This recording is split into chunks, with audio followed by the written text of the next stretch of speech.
সুপ্রিয় দর্শক, আসসালামু আলাইকুম। বাঘের ডাকে কাঁপতো মাঠ, আজ শুনি নিস্তব্ধতা। জয়ের আশায় পথে নেমে ফিরে শুধু হতাশা।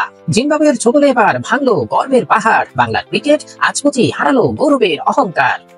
জিম্বাবুয়ের কাছে হার, সিলেট স্টেডিয়ামে টাইগার নামক বিড়ালের চিৎকার।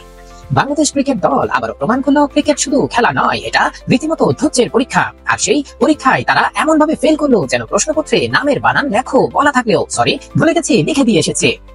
প্রথম ইনিংসে বাংলাদেশের ব্যাটাররা এমন ভাবে আউট হয়েছে মনে হচ্ছিল এটা কোনো আন্তর্জাতিক ম্যাচ নয়, বরং পাড়ার ক্লাব টিম বনাম স্কুলের একাদশ।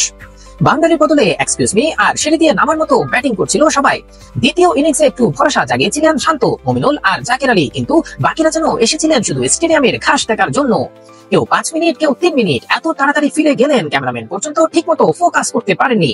জিম্বাবুয়ের পেসার মুজারা বানিয়েছিলেন যেন সুপারহিরো মোডে। বাংলাদেশিদের ব্যাটের সঙ্গে বলের দেখা হয়নি বললেই চলে। কেউ কেউ তো ভাবছিলেন এই ছেলেটা কি এলিয়েন। 6 উইকেট নিয়ে তিনি এমন কাণ্ড করলেন, টাইগারদের ব্যাটসম্যানরা চায়ের দোকানে বসে রুমালি রুটি গোনার মতো করে মাঠে দাঁড়িয়ে থাকলেন। তৃতীয় দিন শেষে বাংলাদেশ 4 উইকেটে 194 রান করে ভাবছিল আহা আমরা তো জয়ী হব, কিন্তু চতুর্থ দিন শুরু হতেই যেন কেউ উইকেট নামক ডোমিনো খেলতে বসে গেল। একের পর এক পড়ে গেল সবাই। মনে হচ্ছিল এটা টেস্ট ম্যাচ নয়, বরং লেডার খেলায় হেরে যাওয়া। শেষ দৃশ্যে জিম্বাবুয়ে জয় পেল 3 উইকেটে, আর বাংলাদেশ তারা পেল অনেক প্রশ্ন যার উত্তর এখনো খোঁজা চলছে। আর দর্শক তারা ফেসবুক মিমস বানাতে ব্যস্ত। টাইগারদের নতুন স্পন্সর স্লিপার কোম্পানি কারণ বারবার পিছনে যাচ্ছে।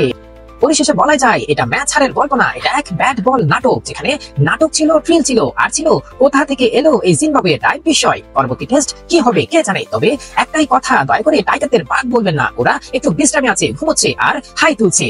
সুপ্রিয় দর্শক, এই ধরনের মজা মজা খেলা শোনা পেতে আমাদের সঙ্গেই থাকুন। ধন্যবাদ। আসসালামু আলাইকুম।